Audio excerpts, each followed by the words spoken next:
Hello viewers, welcome back to my channel Sheikh Rides.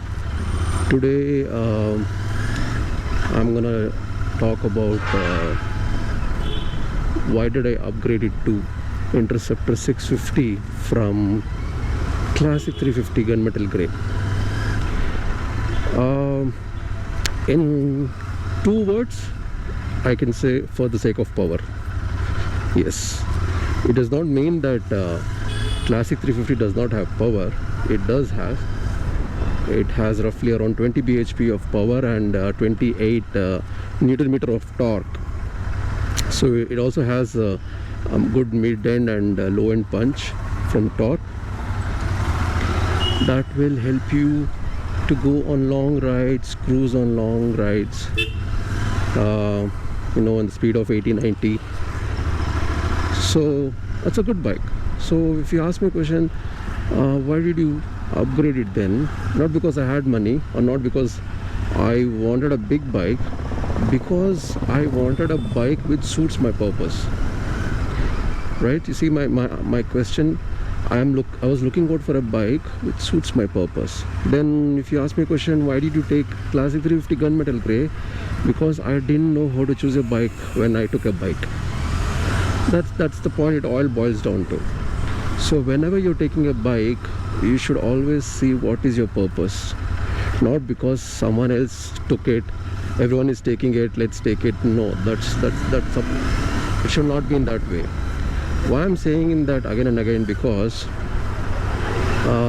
when I took a bike, I never really checked online blogs or the reviews. All I saw is people were riding so many Classic 350 bikes and with aftermarket exhaust, with the swag and all kind of modifications. I was tempted. I was impressed the way it looks, and I always and then from a very long time I wanted to have a bullet like Classic 350 with a big chunk of tire at the rear end. That's what I wanted. I also liked the KTM or Dominar when I was searching, but again I didn't go it because the pillion rider pillion seat was little towards the upside, so ladies with saris cannot sit comfortably in that bike. They really can't. Maybe in college times they can sit sitting cross, but when they sit one side they will not feel comfortable. That is one thing. And even my parents were okay with bullet, that's Classic 350. They were happy with it, and they told, okay, if you're taking, take this. And I felt bullet or Classic 350 are the bikes which last for long because of their build quality, because of the metal body and sometimes chrome in it. And from the good olden days, from childhood, I've always seen the in cities, in towns and all, people riding bullets. So I was always amused by it, and I always wanted to have one. So finally, when I had enough money, I wanted to buy. I just went to the showroom, didn't see much of the figures, didn't see the power numbers or the torque numbers or its functionalities, the features, whatever it is. I all went in the looks, just saw the bike in the showroom. When I saw the bike, new bike, I'm seriously telling, I was so tempted to buy one then and there. It was so clean, the looks of it, the retro theme, so I just went and bought the bike. Once I bought the bike, I did give a test ride. So then I learned there were vibrations, and I was okay with it because I was riding class RTR 160, and suddenly when I upgraded, when I gave a test ride to Classic 350, I felt the power, I felt the machine, and I felt the raw power. So vibrations were okay with me, because if you're riding a high-end motorbike and you come back to Classic 350, you may question its potential. But a person who's riding a 150cc segment and suddenly moves to 350cc segment, he will love it the way it is, because he gets a change in the way he rides, the way he feels the vehicle. So I was amused, and I finally took it. Then I got it, I think I in 2017 Feb, I guess, I got my Classic 350 gunmetal grey for almost like 1.83 lakhs, including all the insurance and yeah, including insurance and all. So finally when I started to go to office, I realized that why am I not able to zoom in the traffic, in the gaps. I was not able to do that with the Classic 350. In the cities, I was not able to maneuver easily or quickly, I can say. I was able to do it, but with a lot of effort. Once I got used to the bike, I was able to do it. But again, that is when I gave a thought, why this bike is not able to do what I wanted to do. Then I started looking at the power figures. I learned it generates a 20 bhp of power and 28 Newton meter of torque.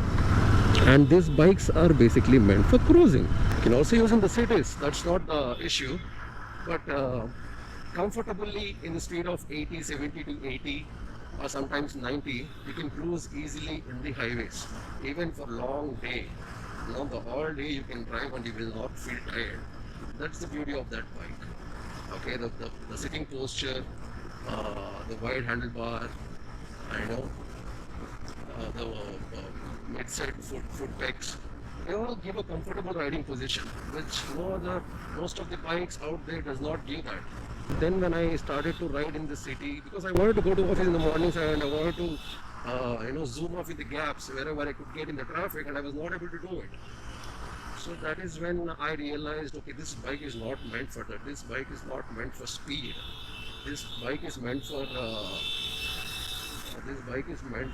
cruising in highways. If you want to travel from point A to point B with luggage and all for long distance, that's the bike you need to go. That's why people take Himalaya. People take whenever they go to Leh Ladakh. And now I understood why I always go for a Bullet. And why not other big bikes? They can, but this is affordable bike. They can go with high-end, more cruiser vehicles. I'm not saying no to that, but again, affordable price. And Classic 350 or Royal Enfield bikes are kind of Indian Harley Davidson, you can say. That's one thing. So I'm not complaining about the bike. The bike performs well. The bike is good with the torquey nature of it, so no issues whatsoever. It is just didn't fit my purpose. At the same time, I didn't want to go for KTM Duke also and or with the Dominar, because of so again Dominar comes with a good package with a affordable price. But again, as I told you, I did not wanted a backseat to be so up. That was my thing, and I also wanted a retro style bike. So after taking gunmetal grey Classic 350, after I think 18 months or something, before to that itself, I knew that Royal Enfield has launched twins, 650 twins, and but I didn't know how it performs. I never gave a test ride also. Then I started to see all kind of vlogs, video vlogs, and I started to read about it. And I saw the reviews. I saw the long-term reviews. What is good in that? What is bad in that? Seen any videos or what kind of bike I need, most probably maybe I would have ended up directly taking a RE650 instead of Bullet. So I would have saved some money, and I would have saved some money. I would have ended up paying more. But the package, what I would have got at the first point was, nothing to complain about. It was a 3.5 lakhs. The bike what you're getting is an amazing bike. There are no questions asked. There are flaws, minor flaws in our interceptor, and I have also made a video about it, what is good and what is bad about it, which I feel you can check out in my channel. Even in the city, if you're a cool rider or you have a lot of patience to ride, you can go for Classic 350. But if you're a kind of a little aggressive styling of riding, then the Classic 350 will not support you to the extent which you need. So that is the reason I went there, because So the whole point of making this vlog is, if someone is taking a bike, I recommend them to watch a video vlog of a motorcycle, so that they can understand what kind of a bike they're looking into. Or if they've already taken one, they will have some understanding about their bike, how to maintain it, what are the pros and cons, how to fix that. Because reviews are very important. If it is a movie review, even if you go and watch it without seeing a review, you end up wasting around roughly $1,000 for your salon in a good mall in a city like Bengaluru, right? So that's okay, man. 1,000 rupees are fine. You ended up watching a movie and you do not like it, okay. But bike is not that way, because nowadays, if you have to purchase a motorcycle, decent cc, per se 150cc, you should spend almost like 1 lakh, 1 lakh rupees. 1 lakh is a very good number, a huge amount for someone like us to spend on a bike. So once you buy something like that, and you can't have a regret feeling after that, why did I buy this bike? It should put a smile on your face when you ride it. It should not put a worry kind of expression on your face because you end up taking a wrong bike because your purpose was different. If your purpose is to go on long rides, that way, you don't take RC390, because RC390 is not meant for that, right? Getting my point? So that's how it is. So it all boils down to what's your purpose, what's your need. Is it fulfilling your needs when you took a bike? If not, every day you ride it, but you won't enjoy it. You will ride the bike with no issues whatsoever, but you won't enjoy it. That's the difference. So before taking any bike, go have a look, give a test ride. If you have some amount, go rent it, use it for a month or something, get to know the bike, and then go for purchasing.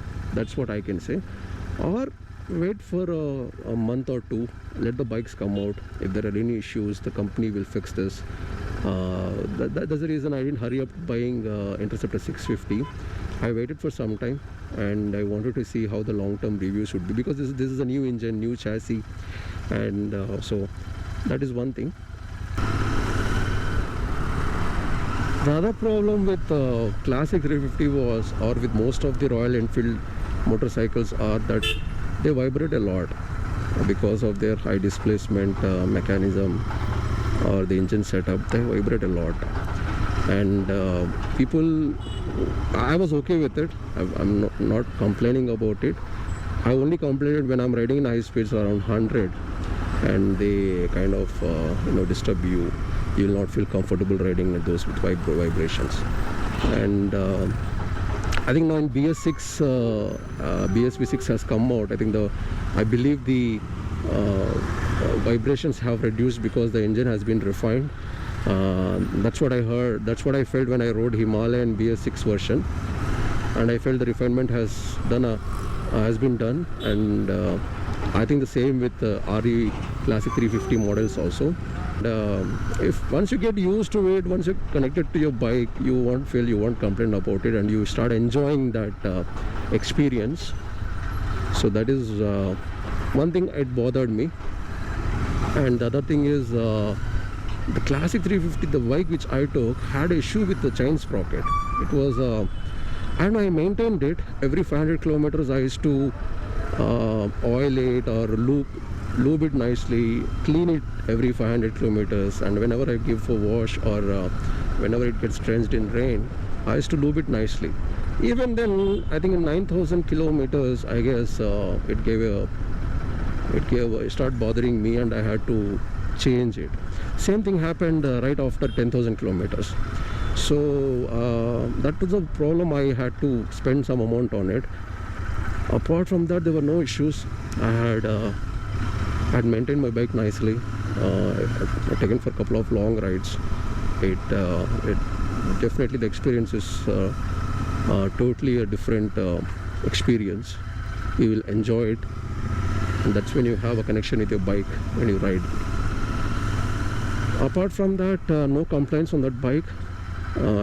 Any given moment, if I had the amount around 2 lakhs even now, and if I have to buy a bike with that thing, cruiser bike, I would always go for Classic 350.